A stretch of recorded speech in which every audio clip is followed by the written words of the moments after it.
Here's 5 tips the next time you're flying international via Cebu Pacific. Number 1. Pay your travel tax in advance. You can pay the travel tax amounting to 1,620 pesos when you book online. But if in case you haven't, kailangan niyo pumunta dito sa counter na to and pay bago kayo mag-check-in. Number 2. Online check-in. Apart from being at least 3 hours earlier for your flight, you can skip the long queue lines kung mag-online check-in ka until 1 hour before your flight. Para ang pila mo ay for bag drop na lang.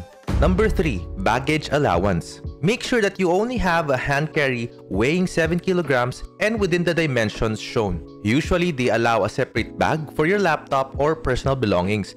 Pero dapat kasama na rin siya sa 7 kilograms ha. At huwag kalimutan na ang check-in bag mo ay dapat nasa 20 kilograms lang if you chose that option. Number 4. Huwag kalimutan na mag-register sa e-travel kasi hinahanap yan bago makapasok sa immigration. It would be best na habang nakapila ka pa lang sa baggage drop, ay mag-fill out ka na. As expected, ang babait din talaga ng mga flight attendants sa boarding gate pa lang. Of course, once you're settled in, kailangan makinig ka sa passenger briefing nila. Standard operating procedure po kasi yan. And after that, number 5, you are ready to fly. Maraming salamat Cebu Pacific, ang trusted ko na airline partner tuwing pupunta ako ng Japan. Also bonus, dahil naglakas ako ng loob, nakapasok tayo sa cockpit and nakashoot ng extra b-roll for content. Thanks for flying with Cebu Pacific and welcome to Narita. At bakit nga ba ako nasa Japan?